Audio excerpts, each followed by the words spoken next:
And whether it's making a pizza or building software or laying in floors, how you do one thing is how you do everything. So we can have a race to the bottom on prices. Yeah. Right? And that helps nobody. Welcome to the Venture into Moving podcast with your higgity host, Nate Becker. That's me.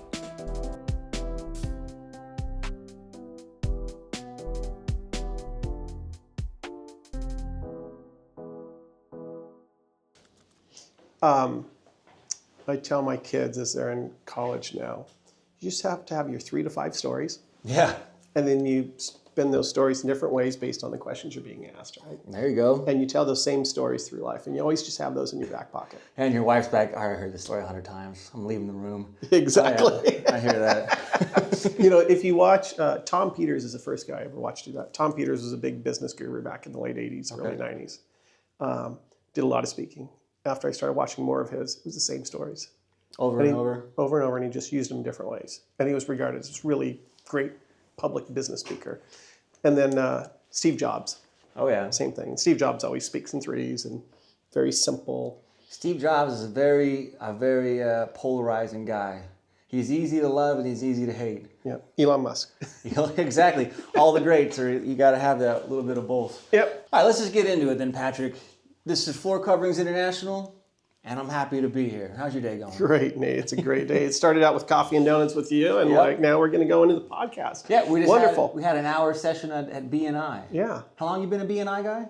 I've only been BNI for about 5 months. You weren't in BNI anywhere else? Nope. Oh, wow. Learned it was a thing to do and loved it and loved the energy of the group and said, I'm all in. What's better than I love giving referrals and I love getting referrals. I mean, the trope is your network's your net worth. Yeah, there you go. So, absolutely, it's only a given. I love it. Well, then, I tell that to my kids who are in college now, that college is not just the academic experience. Oh, no, it's right? a network. It's about 30 to 40% academics, about 30% other enriching activities, and then the final is the network. But the network is made up through those other enriching activities and the academic also. 100%. Academics a small piece of college. I wouldn't know. I never went. Yes, you did. I went through the school of hard knocks. You got those relationships. You did. Mm-hmm. I mean, and people get it in different ways. I was very close to actually recommending if maybe 1 or 2 of them don't go, and they get that in different ways. Especially these days. Especially these days. It's almost, a college education is almost a commodity, especially what I did, which was business. That's a commodity. Like, I get these college graduates coming in interviewing, and they have a business degree, and then I get somebody else with a few years of experience. Guess who I'm going to take? Probably the guy with experience. Exactly. Yeah, that's weird. I always look down on myself because I thought I've always been interested in business, marketing, getting my little tendrils into the community, but I never went to college for any of that. And I thought, boy, I'm way behind the race. But what I've seen with my friends who went to college, they're still thinking about and planning and writing out what they're going to do instead of just doing it. I think college helps with your first 5 years from, let's call it age, to your mid-20s. After your mid-20s, it's about what you've gotten done. Like, get shit done, right? Mm-hmm. And I felt that too, because I didn't get a master's. And when I was working in high tech down in the Bay Area, was, a lot of my peers had masters or PhDs. Yeah.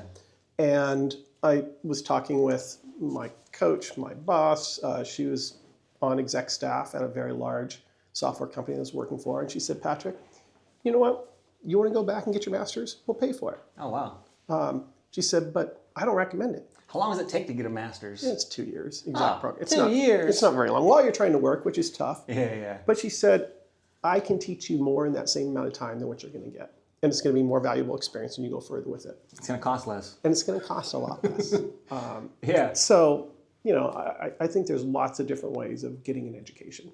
I think of it the same way. I think every time I make a big mistake and it costs me financially, that's just tuition. It's just tuition. Tuition payment. Yep. It's your tuition payment. That's exactly it. I've been paying a lot of tuition recently. Yes.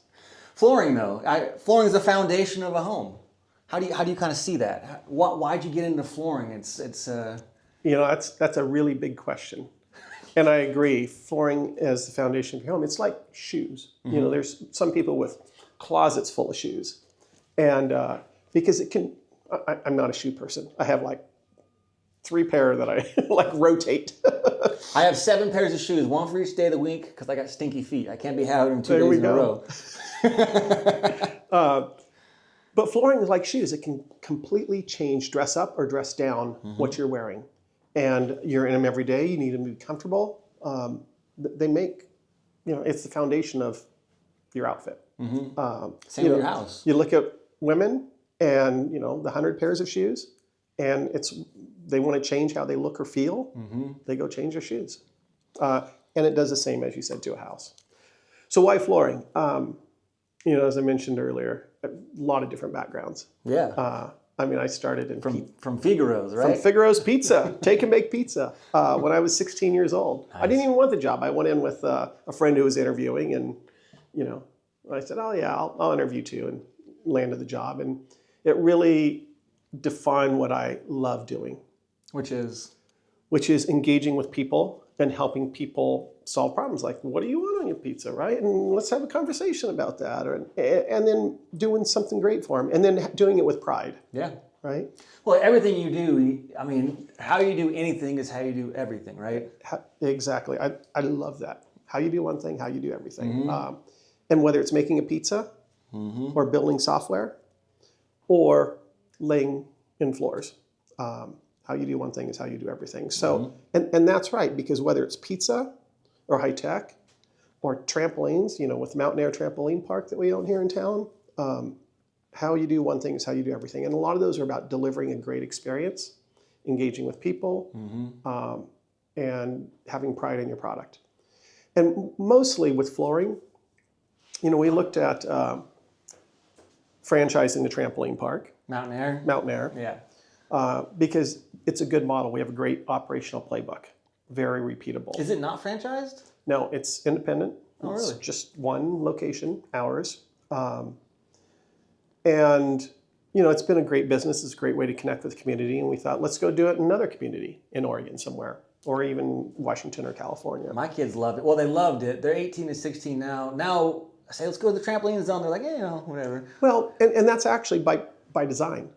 Yeah, when they were young, they loved Mountain Air, just jumping for. I mean, I loved it more than they did. Like, get that energy out, kids. Let's go. Yeah, and you know how we end up with, it was a total fluke how we ended up with trampoline park too. You know, I moved up here from the Bay Area 10 years ago, even though I was born and raised in Oregon. Did a tour of duty in California. Said we want to raise our kids here in Oregon, and so we moved back to the dry side of Oregon, not going back to the wet side. And when we came back to Bend, I knew I wanted to just get local here in the community and do something here. And, you know, tech was great, still great. But I wanted to do something local, and was going on a fishing trip with a friend who had opened up the trampoline park and built it. And he was looking at selling it and said, hey, Brad, I'll take it. Oh, really? And so it just dropped in our lap, kind of. So you're the second owner? Second owner. When we did purchase it, we knew that another trampoline park was coming into town. And that was Trampoline Zone. We own Mountain Air. Yep. And after it opened, you know, I met with the owner, Butch, and said, you know, we both agreed we can have a race to the bottom on prices. Yeah. Right? And that helps nobody. I like that. And we said, let's have friendly competition, right? And he was a second generation park. Mine was more first generation, or is more first generation, meaning the type of attractions that are in it. And with his ninja courses and different things, they're more oriented towards older kids. Yeah. And we kind of have this detente, or like the DMZ, or something that he and I agreed that, you know, I'm going to invest, Patrick, I'm going to invest in the younger demographic, and he's going to invest and go after the older demographic.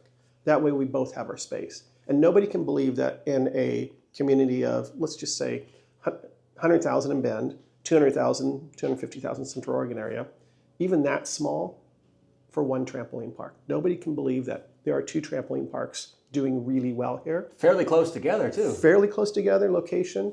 And it's because we agreed on how we would compete. and that we wouldn't go cutthroat and go after the same small slice of the pie. We'd figure out how to make that pie bigger. And that was your idea to go in there and put your hand out and put the hand out and say, hey, we're competitors, but we can compete and both do well.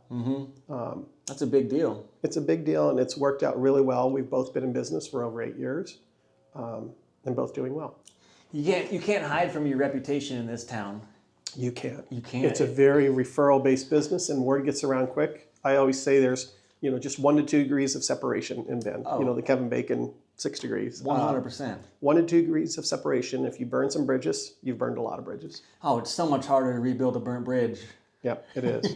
You almost can't do it. So we, with trampoline park, we looked at, going back to the question of why flooring, looked at saying, hey, let's do this again. But it meant that we'd have to move to a different community. And then trampoline parks are very capital intensive, very high capital startup to open a new one. I bet. And then we looked at franchising it, and that was just too complex. And my kids are off to college now, and I want to spend, while I'm all in on this flooring, I want to spend some time out doing the things I love, fishing, camping, etc. Riding my mountain bike. Everyone loves their mountain bike in this town. That's why I'm getting passed by 70-year-olds. They're the ones, They're especially. beasts on the They're uphills. beasts on the uphills. They're passing. Yep.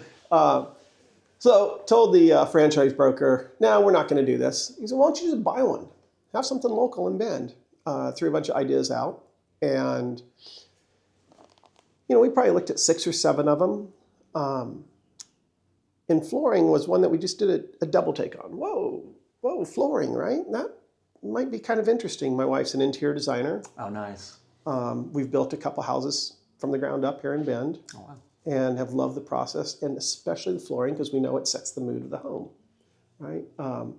My wife's kind of the same. She loves design. She went to school for design, amongst other things, but she really loves tile design most. Design. She loves tile more than anything else with flooring, but she likes, for some reason, she's really into flooring.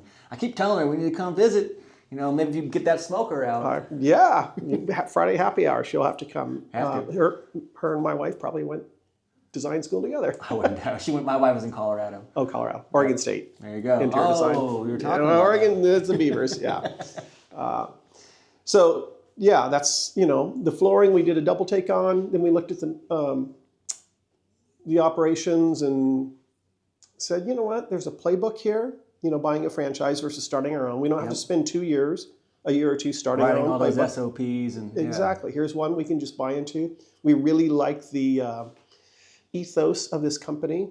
Very much a customer-centric. It's all about the customer first, because we know that happy customers lead to profit and sales, etc. So we jumped in. I said, you know what, I'm going to go all in on this. Stop doing everything else we're doing, and I love it because a lot of it's, we saw the opportunity problem solving. Katie gets to do design, working with our customers. I get to help them solve tough problems about their subfloor or the material or, what problems are you trying to solve with your kids? And it's probably a learning curve, right? It's a big learning curve. And I'll tell you, the great thing about flooring is a lot of it is documented. Which means ChatGPT is a great teacher. Cheater.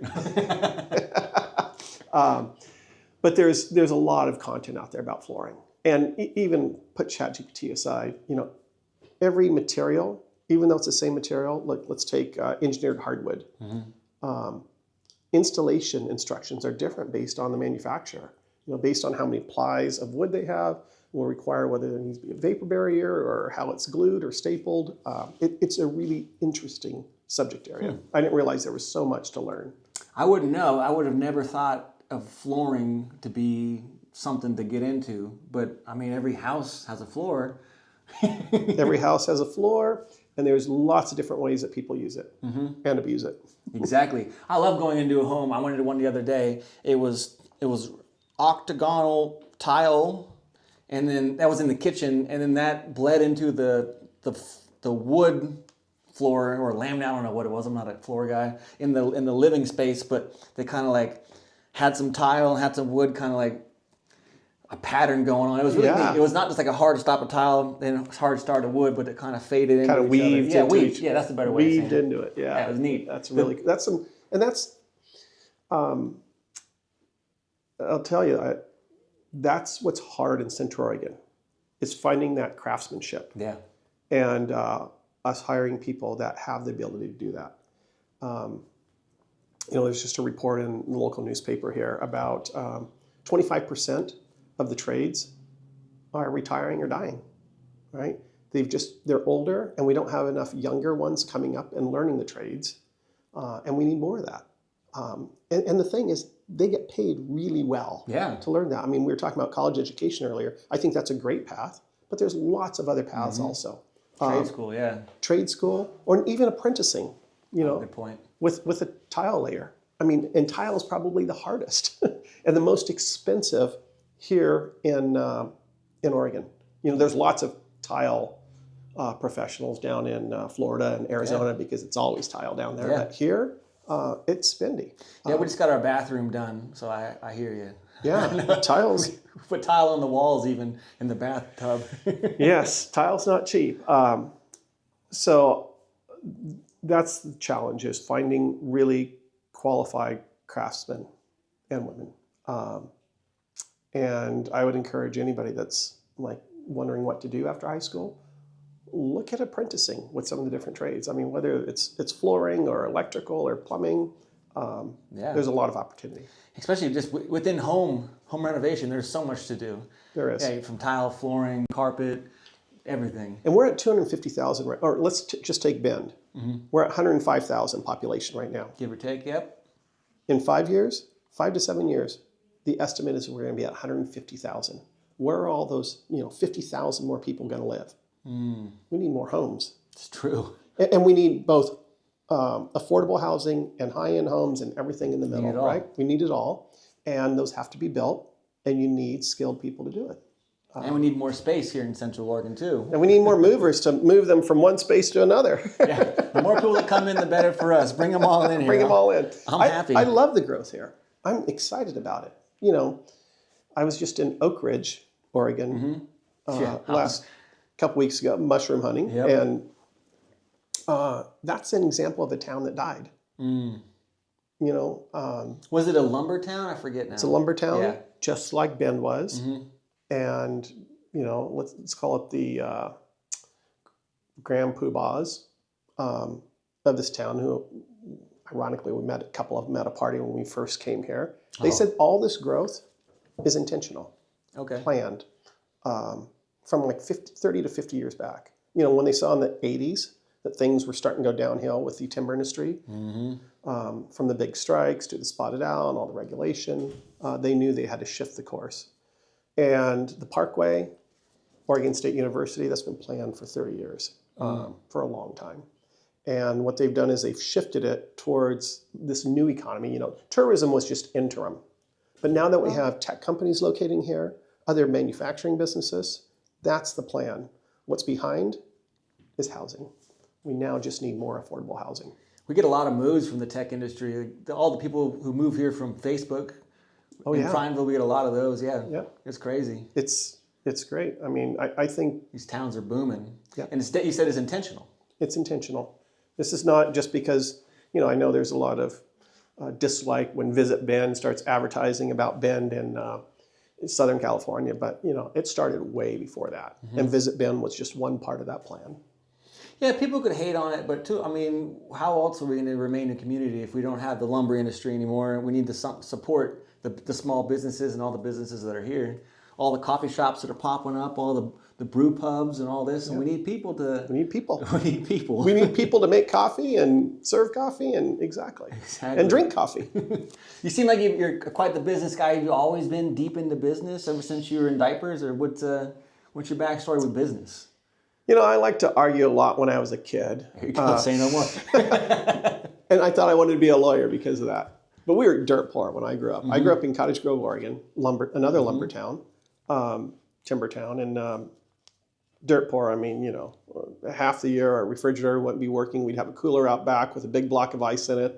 That's how we kept our milk cold for cereal in the morning. You boys will get your shoes in the summer. Don't be. Yeah, exactly. And I knew that I wanted to do something different. I didn't want to be poor anymore. That was it. That was my motivation. And that's, I saw college as a way to potentially do it. And for me, it worked. You're way out. But when I started working for Figaro's, the pizza place, the owner there, I thought, this is pretty cool. He gets to call his own shots. He gets to do things the way he wants to do. He gets to hire people, train them, help them. And then if he does really well, I can remember doing ads in the newspaper and we'd get slammed. And he'd have a great day, week, month, year, right? And he profited from that. All on his own accord, his own all doing. his own doing. It wasn't working for somebody else, getting told what they're going to get paid. And so I knew at that point I wanted to own a business at some point. That's why I majored in business in college, which, as I said, is a commodity now. But it worked. And I told him, well, I'm going to go work for a big company for 10 years, and then I'll look at starting my own business. Well, it was 20 years that I worked for a large company. What company was that? Well, I went to work initially after college for Weyerhaeuser. I used to deliver for him. There you Delivered go. to him. My Class A CDL. There you go. Delivered to him, yeah. I did tech at IT at Weyerhaeuser just for a short period, then quickly learned about software. Yeah. And that's where, the money was. And so then I went to work for software companies down in the Bay Area. Nice. And spent a lot of time there because it was so lucrative, which gave us the opportunity to move to Bend and, be able to do what we wanted here. And so I knew that I wanted to do something in business for a long time. It's interesting, It is. that you can take $10 and go make $100 with it. Right? Or you can take $10 and lose $10. Or you can take 10 and lose 100. Yeah, lose 100. Yeah. I mean, it's a fickle thing. I really love business too. I've had a lot of small starts of business. Since I was a little kid, I wanted to do business things. I used to sell candy and soda to the workers across the gravel road from us. I always was trying to do some sort of business. Me personally is because I'm bad with authority and I really don't like people telling me what to do. So I thought if I'm the owner of the business, no one's going to tell me what to do. Come to find out, there's still a lot of people telling you what to do even when you're the owner, which you don't see from the outside in. Absolutely right. You still have to dance for those in charge. You can't just not pay your taxes. Yeah. You can't, I mean, and it's, yes, you're absolutely right. It's the government, but it's also your employees who are telling you what to do, right? Yeah. It Whether absolutely it's verbally goes or non-verbally. Exactly. And you want to keep great people. You're going to do what you're being told to do by your employees, by your customers, regulatory agencies, competitors direct what you do also. Oh, yeah. As a mover, there's more than one moving company in town, and I try to do the same thing that you did when you reached out with the trampoline. Is I wanted to reach out to the other moving companies in town and say, "Hi, hey, I'm Nate. I'm the new guy in town. Let's not compete. Let's compete, but let's not race to the bottom like you were saying." So exactly. that's a big one. How long you've owned this company now? You said The Floor Coverings International, beginning of the year. What's your first year been like then? I did 3 forecasts. Okay, go on. Extremely optimistic, and then very pessimistic, and then a middle one. And what I kept and what we're executing off of is the middle one, and it's been right on, which is kind of funny because if you set a goal, that's what you're working towards. There's a great book called 10x is easier than 2x. Yeah, Cardone. No, it's not a Grant Cardone one, is it? No, it is. The name will come to me. Yeah, afterwards. Push pause. 2x is easier than 10x. Or 10x is easier than 2x. Because 10x, if you're going to grow your business 10x, you have to do things radically different. You can't just get better at what you're doing today, right? You have to say, I'm going to go after it in a completely different way. And it's going to change a lot of things. And you might only reach 5x or 8x. Whatever. But that's a lot better than 2x, right? Because you did some big things very different.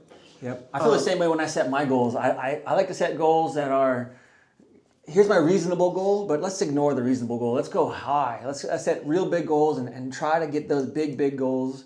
I set really big goals for this year for my moving company, and we got, 3/4 of the way there, which is way better than my original goal, I set a 10x goal, but I got my 5x goal, like you were saying. And, I went with, I was thinking about that when I set my middle of the road goals. And it's been great. I mean, we're hitting those goals. So we're doing really well. And, in hindsight, could have done better if I would have set higher goals, a 10x goal, maybe. There's a lot of stories because it is a franchise. There's lots of experience out there. And the one thing with Floor Coverings International is it's not McDonald's, right? If you open a McDonald's in a town that's never had a McDonald's before, well, you know what? Everybody in that town already knows who they are. They know what the brand is. They know what they're going to get. And there's a line out the door. It's like when Burgerville opened here in Bend. Yep. Everybody knew what it was. There's a line out the door the night before. Floor Coverings International, nobody knows us. Most of the work has actually been building relationships, finding the right people, the installers, the customers, all the relationships that you need here to have a business in town. So it's a relationship business, first and foremost. First and foremost. And actually, I'll go in further and say, someone told me this, and it's absolutely true, probably with almost any company, any business you start. Patrick, the sooner you realize that you bought a sales and marketing business that does flooring. Happens to do flooring. And not a flooring company, the sooner you're going to be successful. Yeah, someone told me that too. It was a guy named Louis Massaro, who's kind of like my mentor. He's a big moving guru type of guy, and he said the same thing. It's a sales and marketing company that just so happens to move couches. Right. That's all we are. We're a customer relations business is what we are. We are. And that right there, that sales and marketing is how you build those, let's call it trusted relationships.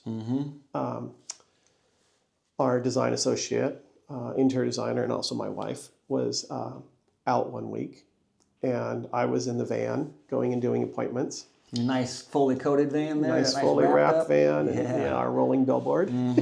Darn tootin'. Hard to miss in town. I have to, I can't do the things I normally do when I drive. I have to drive perfect. Same thing with us in our big trucks. No, I insist, you first.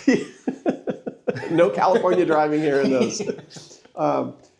My first Monday, my first morning, I don't go out and do sales appointments a lot, but I like it.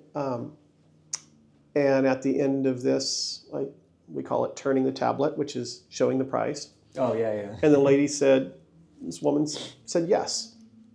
That was your first yes? It was my first yes. And it was the first, I kind of struck out the rest of the week, but she said something. She said, Patrick, I'm saying yes because I trust you. And that says a lot, right? Yeah. That's why people buy from you, is because they trust you. The trust index. The trust index. And you have to build that, especially in a town like Bend. I was going to say, it's really hard in the beginning, and it's really hard in a town like this, because if there's already other flooring companies who've built trust, they're just going to go with that. And as I try to build relationships with builders, realtors, designers here in town, they already have a trusted relationship with somebody else. Heard. Right? And so, you have to wait until that other company missteps. Or maybe, I tell them, well, if that's your hardwood flooring person, we'll take it on the carpet side. Yeah, you can wear people down without being too annoying with it, just kind of showing that you're going to be here and we're not leaving. We'll take those small repairs. We'll do the work that nobody else wants to do. And we'll show you that we can be a trusted partner also. Hungry to build the reputation. Yeah. And that's why, we're not a McDonald's with the brand recognition. We don't have that built-in trust. I thought for year one, I'm going to have to just scale back from my 10x goals and look at just a little more middle of the road goal. And like you're saying, each Floor Covering International is not McDonald's in that you can do things slightly different ways as well. You can go about your standards and procedures slightly different from franchisee to franchisee. Exactly. Or how does that work? What's most controlled, regulated is the brand and that relentless pursuit of the customer experience. Okay. We have something called NPS score, Net Promoter Score. It's used a lot in tech, actually in a lot of big companies. And what does that mean? A Net Promoter Score is a customer survey. And I hate customer surveys. But I always fill out Net Promoter Score because it's one question. And it indicates whether this company is doing well or not. Would you refer Floor Coverings International to a friend? Done. That's it. Would you refer Higher Ground Moving? That's all you have to ask, right? Yep. Yeah, when we finish a job, if the customer seems like they like to be on camera, we ask that on camera. Would you refer us to your friends and family? And that's a good way to start anything. I love that. Yes. Yeah, love that. Yes, that's all it takes. And so that's what's really controlled is the brand and the customer experience. Every part of our experience is surveyed with would you refer this? Would you refer Floor Coverings International Bend to a friend? And there we go. The rest of it, and the products, we can carry whatever products we want, but a lot of them, as you can see here, are Floor Coverings International branded because we get national pricing, even from national companies like Cali, Mohawk, Shaw. We get national pricing deals, exclusive products. So you guys can compete on price and service. Absolutely, price and service. And you didn't hear me say this, but I think pricing for flooring is almost a commodity. Okay. Right? It's a service that differentiates. And we want to be the best service provider at the best price. Yeah, I mean, no one wants to pay more than they have to, but no one wants to deal with their flooring company or deal with their mover. They want a seamless, easy, quick. They don't want to have to do too much, and they don't want to have to afterwards be angry that there's things that are messed up and knowing you're not going to fix it. If you're going to come in there at a reasonable price and really provide the best service and quality, that's kind of what I feel like I would want the most. Exactly. I don't want to have to be worried about, oh my gosh. And plus, I want to have respectable people coming into my house too. I got dogs, I got a wife. I want a company that's I got nice furniture, and that's why when they work with us, we're going to do that full service. Everything. They don't have to worry about it. We're going to bring in the best partners to help us do that, like moving the furniture out with care, right? We're going to bring in higher ground moving. Exactly. So it's not been that long at Floor Coverings International. So what's the biggest early surprise or challenge you've faced so far? Or what's a big early challenge or surprise? I'm sure there's been something. It's hard to think on the spot though. But yeah, biggest challenge. Gosh, I didn't have a story ready for this one. I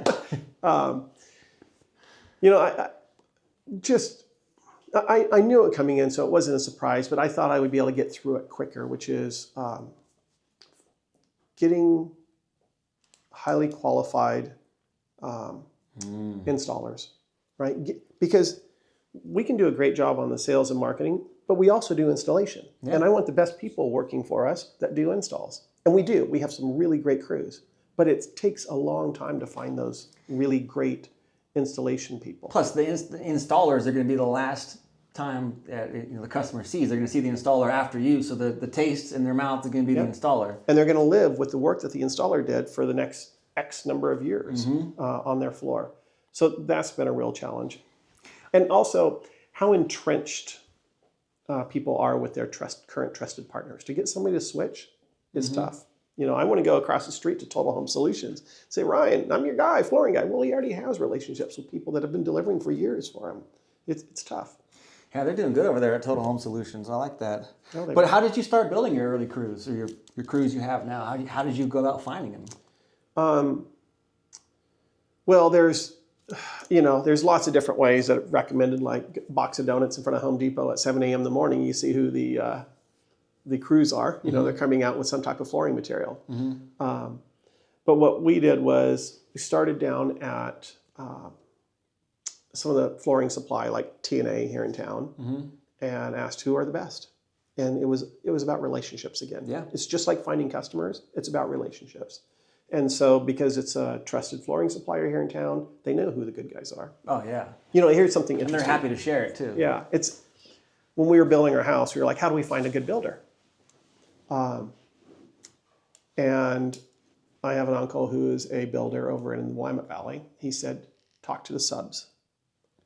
If the subs don't like working for that builder, you don't want them in your house. Oh, that makes sense. Yeah. So talk to the plumbers, the electricians, the framers, the drywallers. See who they recommend.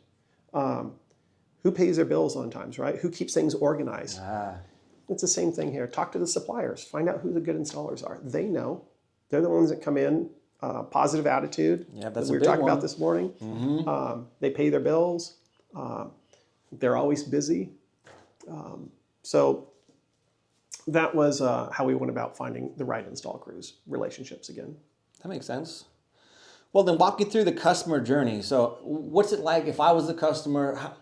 What's my journey with you guys from the first call till the end of the job? How's that look? I know you kind of went over that today at the BNI meetup, but the camera wasn't there, so. Yeah.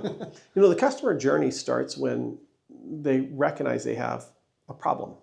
Okay. And the problem is either their flooring is destroyed and they can't live with it anymore, or it's ugly. Or in their perception is it's ugly and they don't like it. They want some change. They want some change. Yeah.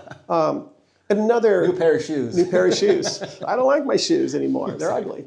And then there's also when people are buying a house or selling and selling, you're required to change it or you want to make it look better. Buying because it's just opportune time to not have furniture and have to pay a mover to move stuff twice. Right. So you do carpet too, or how's that? We absolutely do carpet. Put you on the spot over here. Yeah. Carpet is still happening a lot. I had it in my bathroom. Oh, not in bathrooms though. Yeah. For good reason. My house is a 1994 home. I can't believe in '94 they were still putting original carpet in the bathroom. We just ripped it up a couple months ago, and that was a fun ordeal. And the previous 3 owners of the home were a sailor, and a fisherman. So I don't know. Just saying that carpet had some use. Yes, sir. So crazy. And the bad thing is with the carpet is whatever. I remember when I was a kid, you'd had those toilet rugs that went around the toilet that you just have to wash those. Yeah. Now there's not, and exactly. Yeah. That's funny. So let me ask you this: what are some trends you're seeing in flooring right now? Like, what are we using? Hardwood, LVP, carpet? Like, what's the deal? We're not using carpet in the bathroom anymore. Here's a trend, and it's not the only one. Let's call it a stereotype trend. Okay. Fast flooring. Okay, like snap together or fast flooring, like fast fashion. Oh. So fast flooring. Okay. Fast flooring, like fast fashion. So think H&M, Forever 21 with the tweeners or teenagers. They buy something they want to wear for 6 months, maybe a year. As a parent, I'm not going to go spend, $100, $200 for that top. Yeah. Right? How much do I want to spend? I want to spend $20. Exactly. Forever $21. Forever 21, exactly, $21. And we see that with flooring right now, where people just I want something that's going to last, like this morning in the little sales demo, Abby just wanted something for 10 years before they put in their forever floors. Waiting for the kids to get out of the house. Maybe they get a smaller dog in the future. Yep. And so what we're seeing are some a need for good products at a value price. Like I actually buy stuff at H&M when I was taking my kids in there. I was like, oh, I like that. Yeah. It's a good product. It's a very value price. And so we have flooring like that now too. Huh. And how much % difference between that fast flooring and is it that much more inexpensive? Because you figure the installation costs and all the downtime and all that. Is it really worth putting in a floor that's going to just probably be 10 years or something like that? Yeah, we can do a 3-bedroom, 2-bath. Well, we're not going to put carpet in the bath. Nah. But we can do a 3-bedroom house with kitchen, living room for in the thousands, not tens of thousands, but in that 5 to 8, 9K range.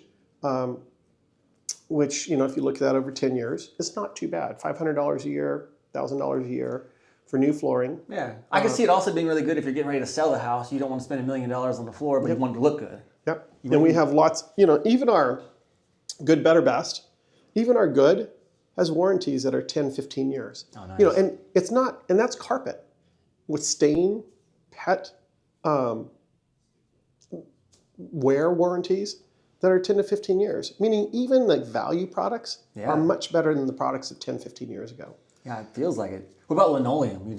You do linoleum? We do. Really? And we do. Marmoleum, linoleum's big. And here's a new one, corkoleum. Corkoleum. Corkoleum, which comes in rolls, and it's actual cork with a rubber and cork backing. And you glue it down just like linoleum. And I'm going to see that van that's out there, that camper van. Oh, yeah. That's my van I'm building out. And I'm putting corkoleum in it. Is it lightweight? It's very lightweight. It makes sense to me, yeah. And then you still have to seal it with a sealer, like hardwood floors. Waterproof, very durable. self-heals if it gets a slice in it, because I go in there with my waiter boots with cleats on them. Does it smell like Chardonnay from all the wine corks? Well, no, but the way you get that in there, because we are putting it in a wine cellar, and I'm recommending this, What? you actually put some wine on it. What? Yeah. So there's an actual, is it a stain also, or does it protrude a smell? Like, how does that, I'm intrigued. Yep. So you're saying that Trends. you got a van out there that you're looking to put cork flooring in. Corkoleum. Corkoleum. Yeah. We could do cork tiles the way that normal cork is done, or cork even comes in plank, like LVP that click together. And there's a trend back towards these warmer naturals also, away from the cooler tones. So away from the whites and grays and blacks, more towards the natural colors. I don't want to call it brown, but natural. The wood colored. But also the eco-friendliness of cork. Bamboo has just been tough. How so? Just for the... To install it's harder, and bamboo has not come back in. I have bamboo socks on right now. That's awesome. Well, they're 150% more now with the tariffs, right? Which is another big challenge we'll talk about later. But with cork and other eco-friendly flooring options, that's another trend. And then, of course, the movement in terms of color towards the warmer colors. How is a corkoleum, how's it hold up?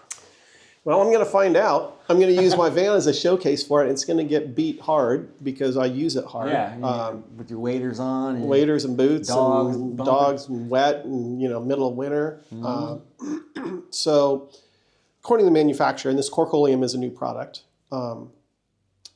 she's the one that's the owner of this company, We Cork, that is our supplier. She swears by it. She says it will be the perfect flooring for your van.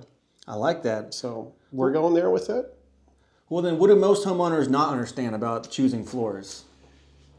Like, how do you inform them? Because as a homeowner, I would never even think of Corkoleum. I wouldn't know. I would say I want LVP, and then I wouldn't even know what LVP means. Right. I think the issue with flooring is that it's been around for a long time. And there's a lot of preconceived ideas about what's good and what's not good. And it's probably changed a lot in the last And it's decades. changed a lot, like with carpet.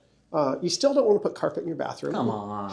But the stain resistance is incredible. Like it's not sprayed on anymore on top. Every single fiber is a thread, and it goes through a dip. So every fiber is Coated almost? is coated.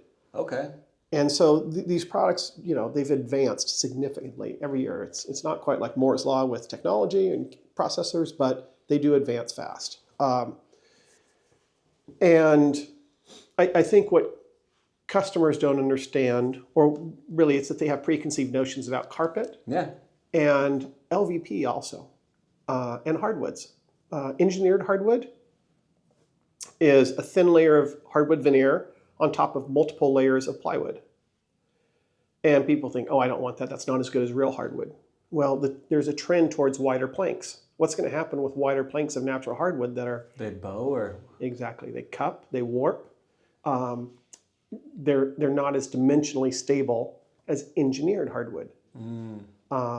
Especially as you go wider, the 7 to 9 inch planks. Is engineered hardwood cheaper than regular hardwood? It is. But it's better? And it's better. It's cheaper, and it's better, and it's lower cost to install. So it's a better product for a lower price. I would not put real hardwood in my home unless I was looking for that 2 1/4 natural oak look. Right? If you had an old home, maybe you'd want to do it. Exactly. If you're trying to match something that's already there. Yeah. But if I'm building a new home or remodeling my home, I'm going engineered hardwood. Huh. That's good to know, because we actually need new flooring in our house, so I'm sure that we'll be seeing you for a little in-home consultation. Actually, you'll probably be seeing our interior designer and design consultant, Katie. That's actually better. She's better to look at than me. But yeah, engineered hardwood is harder also on the Janka scale, which measures hardness of a surface. Well, we have dogs, so... There you go. And it also has the coating on it, because they factory finish it. It's an aluminum oxide coating that, tiny little bits of aluminum oxide that make it really hard to scratch. And even when you do, I just put a little bit of Like a furniture marker on it? Or furniture marker on it, and our scratches just patina into the wood. It's beautiful. So you said something I didn't understand. The Jenga scale? Jenga scale. Jenga. Jenga scale is, I'm looking for that a like piece the of Richter wood. scale? Well, here we go. Here's a piece of wood. Okay. This looks like it's bamboo, like your socks. And it is like a Richter scale. It's a measurement of the hardness of wood, or actually probably any surface, going from about 500 to 2,000. And so let's take soft pine would be about 600. Easy to dent, easy to scratch. Exactly. Regular oak hardwood, about 1,200 on the Jenga scale. Then you have your tropical hardwoods that are Ipe and some of those that are way up here close to 2,000. So if regular oak is 1,200, engineered hardwood, oak, plywood underneath is around 1,400. Okay. And those numbers are all relative. Yeah. But it's about that much. It's about 10%, 20% harder than actual hardwood. Which is better in our area. And it's Jenka, Janka. Everyone has a dog. Everyone. It snows here. There's all sorts of weather. There's traffic through the house all the time. Not everyone takes their shoes off. So. And I would even look at laminate over engineered hardwood, which comes in at 30%, 40% of engineered hardwood would. And so this cost-wise. Oh, I like that. And it's actually a harder surface, more water resistant. It's an amazing product. People hear laminate, these are the preconceived notions. They think Pergo of 20 years ago. You drop some water on it in the morning, and by the afternoon you have a bubbled up spot on top of your. Because it's soaked in underneath. It's soaked in, and it's just it was like unfinished MDF or unfinished particle board. Really. Yeah, medium density fiberboard. You don't want that. Yeah, and now it's warranted to be waterproof. I mean, you just can't beat it, especially at the price point. And again, it depends on what you're looking for and how you're going to use the floors. And kids, dogs, snow. Yeah, and that way you don't have to worry and cry over spilled milk. Exactly. You don't have to clean it up right away either. Well, maybe you should. I got dogs. They'll clean it up for me. Exactly. Do you do commercial or just residential? We absolutely do commercial. We have actually right now 5 active commercial projects that we're working with. Oh, wow. From small medical to 2 restaurants, actually 2 medical, 2 restaurants, and 1 just commercial office building. Oh, wow. You probably have a lot of residential jobs going on too. It seems like there's probably a lot of irons in the fire, so your job is probably a lot of trying to organize it. It is. That we have a role called a production manager, and that production manager role is a lot like what the expediter in the restaurant. The expediter is the one that's communicating front of house to back of house, making sure, and back of house to front of house, making sure that, if you go out to a fancy restaurant, and you order 3-4 courses, that they all come out right when you're ready to eat. And they have to start preparing them at the right time. And so that expediter is that shock absorber in between front of house, back house, and that air traffic controller. And with so many projects going on, we need to have an expediter also. I think any role. I mean, you have one in your business, and she does an amazing job. Yep. Yeah, it's all a learning process for us here at Higher Ground Moving. I'm sure it's the same with you. Oh, it is. Do you have any jobs that you've done that have been super memorable to you? You haven't been in the business that long here, but have you had a job where things didn't go like you planned, or maybe you had a big surprise? I'm sure you have. It's one of our first jobs. Of course. I paid a lot of tuition for learning on that one. And it was actually hardwood floors. We were just talking about Jenka scales, but this is where we were trying to match existing 2¼ inch red oak. And, we had some internal processes that we didn't get right with communication on, well, there's many different types of red oak. There's common, there's number 2, there's number 1, there's select, number 1 select. Who'd have even known all this, though? Yeah. They don't teach you this. They don't teach you. And their commodity price, so the pricing changes almost every day. Yeah, of course. And so if you don't lock in a price, how can you bid it? And so we got the wrong oak. And we got halfway installed on it. Oh, you got that deep. Yep, we got that deep. Half installed, and the customer gives me a call and says, Patrick, this just doesn't look like the same and not what we talked about. And how you do one thing is how you do everything, right? And how we respond to a customer Say, sorry, wrong issue number. like that. I went over there. Yeah, it's the other flooring guys. And I took one look at it, and if the end result, regardless of what they ordered, what they told me, because I was actually the one that quoted, is we want flooring that looks the same. I said, we can do that for you. So even though we had it on the order that was common, it didn't look the same. It was my mistake. Yeah. I should have had it. Oops, I hit the microphone. So, we take it out, we go get the right flooring, and we put it in, we make it right. You have to in this town. You have to make it right. Do it. They'll tell all their friends. They'll get on Yelp. They'll get on Facebook Market. They'll get all over the place, and they'll drag you through the mud until they get bored of it, which they never will. Yeah. We've had other ones where, lots of jobs that just, it's the finish work, the fine detail also. And I'm an asshole about quality. I want it how I want it in my own home, which is I want it tight. Yeah. I don't want gaps on, the baseboards when we take them off. Yeah. And we're not going to leave that for the customer to fix because it's not flooring. Yeah. We're going to take care of it. So we do it, and holding our team up to that same level of quality is tough. It is tough, but it's almost, if you want to be in business for years, it's mandatory in smaller towns. Especially in a smaller town. Yep. It's different than in, I talked to some of my peers that have Floor Coverings International stores in larger cities. Like in LA or something. LA and stuff. And, the base is huge there. And people don't communicate to each other as much like the small town. We really do. The circles are just smaller. Yeah. Yeah. That makes sense to me. That's a fun one. We'll switch to the next little bit over here. What's the hardest part about running a business in Bend? Absolutely finding the right people. Okay. The labor pool is just so small. Let me just give you a number. Same with me. I hear you. I also have access to costs. To costs? Of costs across the country. Heard. For, some cases we have to subcontract, whether it's movers or installers or any other number of things. Something, handyman, something. Handyman.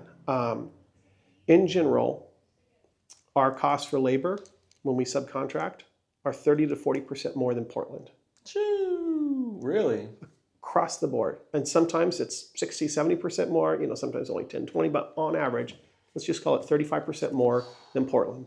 We also, I benchmark against, you can't benchmark against Georgia or Texas because, then we're 50 to 100% more than Texas and Georgia. Yeah, same with my moving company friends. I tell them how much, I charge and I pay my guys, and they go, well, you're paying your guys way too high of a percentage of what you charge. But I said, we have to.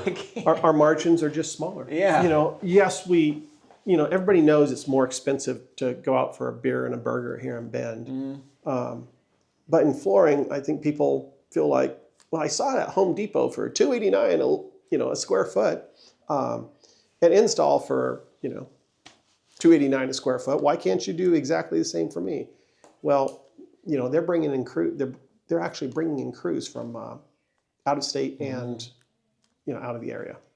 It might provide. And also they probably don't stand by what they do. They once don't. They get done. It's a very different product that they have manufactured. If you go look at it, I always tell people, if you can snap the edge of the LVP, you don't want that in your house. Because it'll break eventually. It'll break eventually. It may be probably during installation. Because you're walking on it every day, or you're rolling, your 6-wheel dolly with a piano on it across it. Don't remind me. Yeah, and heaven forbid. Couches aren't light. You might, you roughhouse with the kids in there. The floors are meant to be there and last a while. There's a lot of torque on those floors. Okay. Well, what advice would you give someone who's trying to start out in this type of a franchise? Make sure you like sales and marketing. That's what we're saying, huh? And enjoy the customer relationship. In flooring, you get a lot of people that were installers that want to start selling flooring. And the ones that do really well are the ones that like the people part of it and the sales and the marketing part of it and are willing to invest. Because you were saying that your first sale was because she trusted you. It's trusted. And that's, It's hard to do. It's kind of easy to fake it a little bit for a little while, but if you're in the home, at the kitchen table, turning tablets, you're going to be there long enough where people are going to get that vibe like, all right, this guy's a little slimy or he's very trustworthy, one or the other. Exactly. And no one wants to come off as the slimy salesman. That's the easy part, being a slimy salesman. You got to be the salesman who's really full of the good, I guess, the positive. And the other bit of advice that I would give is go do it for a little while. There's lots of places to go work for. Like apprentice or just working at in the industry, or it doesn't even have to be in the industry. I mean, it could be in an adjacent industry or anything. Go check it out, see if you like it. Is there enough room for more flooring companies around these parts, or? That was actually I did my due diligence. I did my homework, and I know that we have saturation here. So absolutely, there's always room for more, especially if you do a great job. Yep. Central Oregon is saturated with flooring companies. I mean, there's a flooring company in Lapine, Prineville, everywhere in between. There's one up in Madras. Yes, it's saturated, but I believe I didn't care because I think we can do it better. Yeah. I know we can do it better. We can offer better service and better pricing. I kind of thought the same thing with Higher Ground Moving. There's a lot of moving companies, legit moving companies in Central Oregon for how many people are here, but there's also a lot of fly-by-night moving companies who will charge less money than the rest of us and promise the world but deliver half your furniture kind of thing. Exactly. And most of those companies are all out of business. In fact, even some of the big name ones, since I started in 2019, have gone out of business because of COVID. They weren't able to deal with that, or the changes in the market. They weren't able to deal with it. So, yeah, being able to have faith in yourself that you can get through it and keep pushing. It's that story I told about this morning with the companies that did really well, the Floor Coverings International, are the ones that stepped on the gas this summer when there was a lot of uncertainty, right? If you have confidence, you have a positive attitude, and believe in yourself, invest, and you're going to do well. 100%. Yeah, and what were you saying earlier about what getting measured what gets measured gets managed? I think you were saying something like that. You can't improve something if you don't measure it. Exactly. Right? I mean, if you look at any targets, the thermometer, fundraising thermometer, maybe it's your weight training and you have a weight goal of, I'm going to go from this weight up to this weight. You track your weight. You're tracking. Yeah. You're tracking. Yeah, everything. what gets tracked, we get motivated. I mean, I think it's more a mental thing. Oh, I think that 60% of what we do is 90% mental. Yeah. 60, 90. Yeah. Absolutely. So, yeah, you can't improve what you don't measure. Okay. I agree with that. Or it's hard to improve what you don't measure. Well, how do you keep your team motivated to live up to the standards? Your standards are high. How do you keep your team motivated to keep these high standards? Yeah, one is setting the expectation. And that's something, looking back, I should have done that sooner. How so?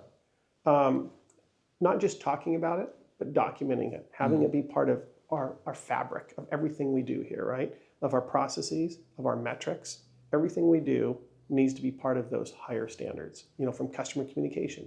Within 24 hours of receiving a lead, I want that customer followed up with. Oh, yeah. When we land the deal, I want to have our production manager talking to them within 24 hours, saying, here's what to expect for next steps. We're going to order your product. When that arrives, we'll, in about 1 to 2 weeks, then we'll schedule an installation. So yeah, I should have not just talked about it, which is important. You have to talk about it. Don't talk about it, be about it. But then oriented all of our processes and metrics around it and show that customer journey, what those touch points are, which I've done now. Yeah, with Higher Ground Moving, I reward all my movers based on feedback from the customers. So the biggest reward metric that we have is when our movers get 5-star reviews. So their paycheck, they don't get paid that much money per hour. They make a little tips here and there because people, nice people around. But a good chunk of their paycheck each month comes from how many 5-star reviews they got. And I'm a big believer in 5-star reviews. I want to get my guys mentioned by name on their 5-star review. I want a picture taken with my crew on the 5-star review. I want all these bad boy things. I love that. Yeah. I love especially the picture taken with them. Yeah, Because that those way it pictures breeds mean- familiarity. Exactly. Yeah. And it also breeds Google algorithm improvement. Oh yeah, it goes without saying. So, I think that's an important component of it. I absolutely believe in having compensation be tied to results. Yeah, compensation being tied to results is a big one. And we always, no matter what the role, it's at least 80-20. How so? 20% bonus potential for every role. That makes sense. And then, lots of spiffs along the way for the, as you said, 5-star reviews for our type of business are so important. They're hard to get. They're right? hard to get and so important. Yeah. And so, yeah, spiffs on those. I was just talking with Ryan across the street at Total Home Solutions. Actually, Katie and I were talking with him, and he was sharing about we're complimenting him on his office manager, how great she is. It's a big one. Don't tell this to Ruby or any of the other office managers, but he says he sends her anywhere she wants to go once a year. He buys a round trip ticket for her. Nice. We just got Ruby weekend vacation at the beach a couple months Nice. ago, just because she's always working. Always working. You call and she's going to answer. It could be late at night. Sometimes she'll still even answer because she's obsessed with work. So And when you find those special people like that, you have to take her to the beach sometimes. they're a critical part of your business and your profit, and you should be sharing, the rewards pie. with them, sharing the pie with them. That's a good piece of advice. I like that. What's the biggest piece of advice, the best piece of advice that you think you've gotten so far in your business journey, starting at Figaro's, starting and ending now? Like, what do you think the best piece of advice you've gotten that you could instill on somebody else? Oh boy, yeah, that's a tough one. That's what I'm here because for. I've got so many of them. Or maybe a couple. One's just a quote I'll share. And that quote is a Calvin Coolidge quote. Okay. And it says that essentially persistence and determination are omnipotent. That's part of this longer quote. And persistence and determination are more important than talent, education, anything else, right? And if you work at it hard enough, then you will succeed, right? You will move ahead. Persistence, determination, win over everything else. And that comes from within. That's something you can't really even train. Yep. You gotta be almost born with it, or it almost has to be because you're poor growing up with a cooler in the backyard, and it created this monster inside of you that wants to succeed. Right. And you have to have that persistence. Yeah. Couple more real quick. One is, I can't even remember who said this, but there's 3 solutions to every problem. Right? Makes sense. I've been sharing that with my kids since they were little, and they got it ingrained in their head. But it makes you it just broadens your thinking about how to solve problems. And there's no great answers, only great questions in terms of getting to the right solution for a problem. So 3 ways to solve every problem. My grandpa said there's more than one way to skin a cat.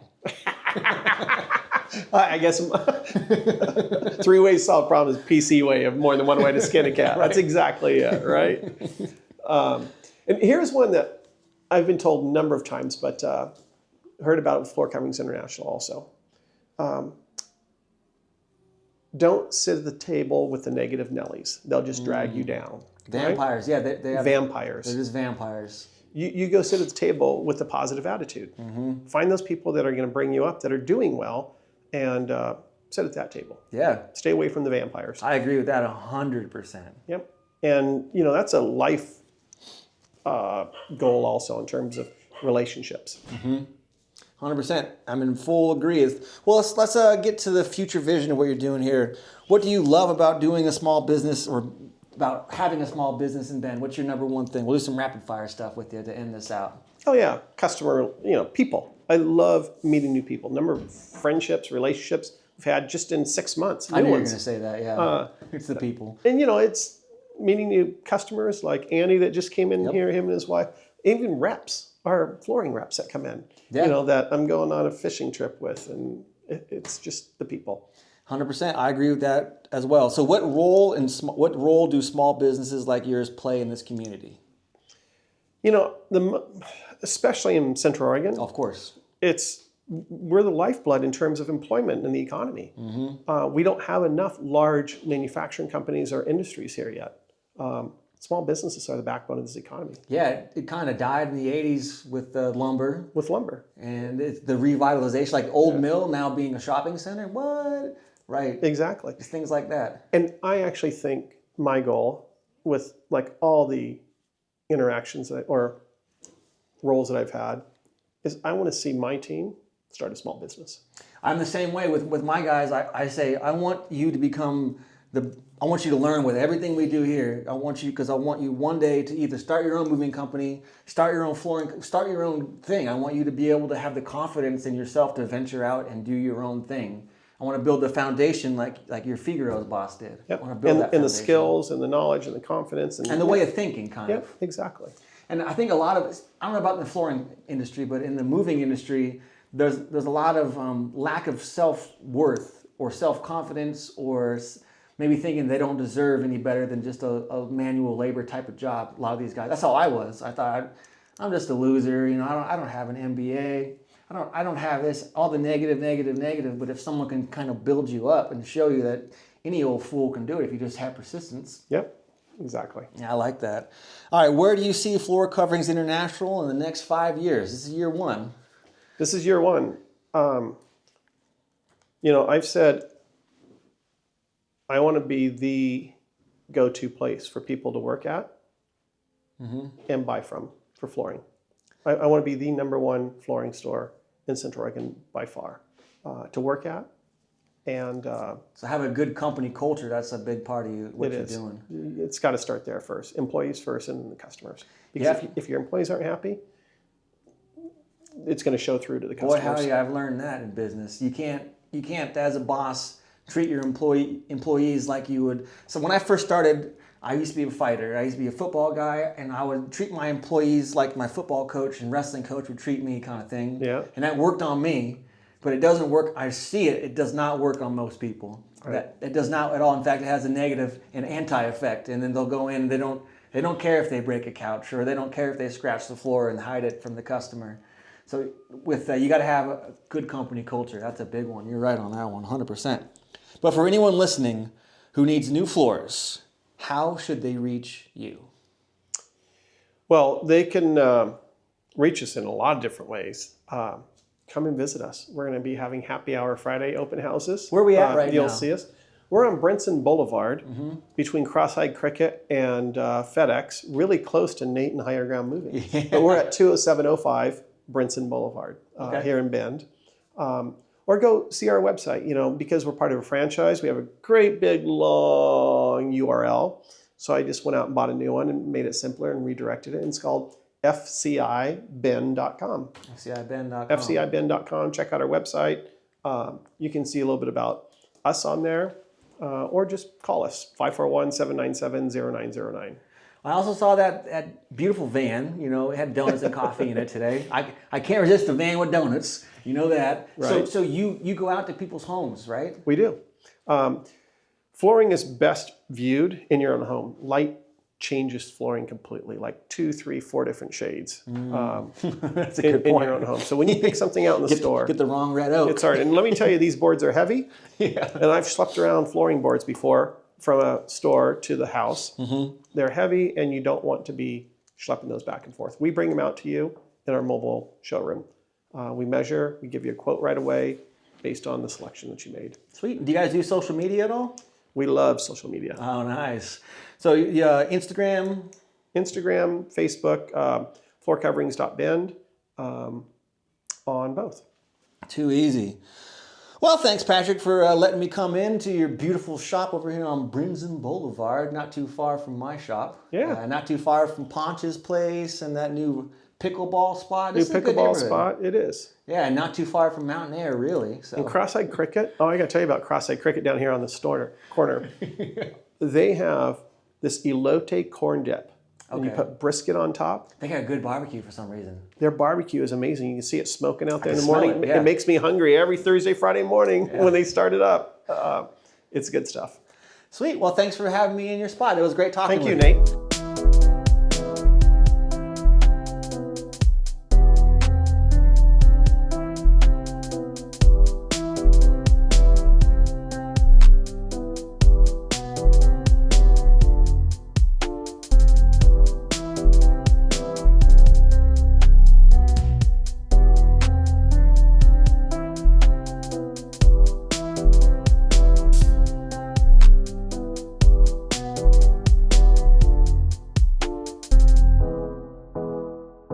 that's not released yet.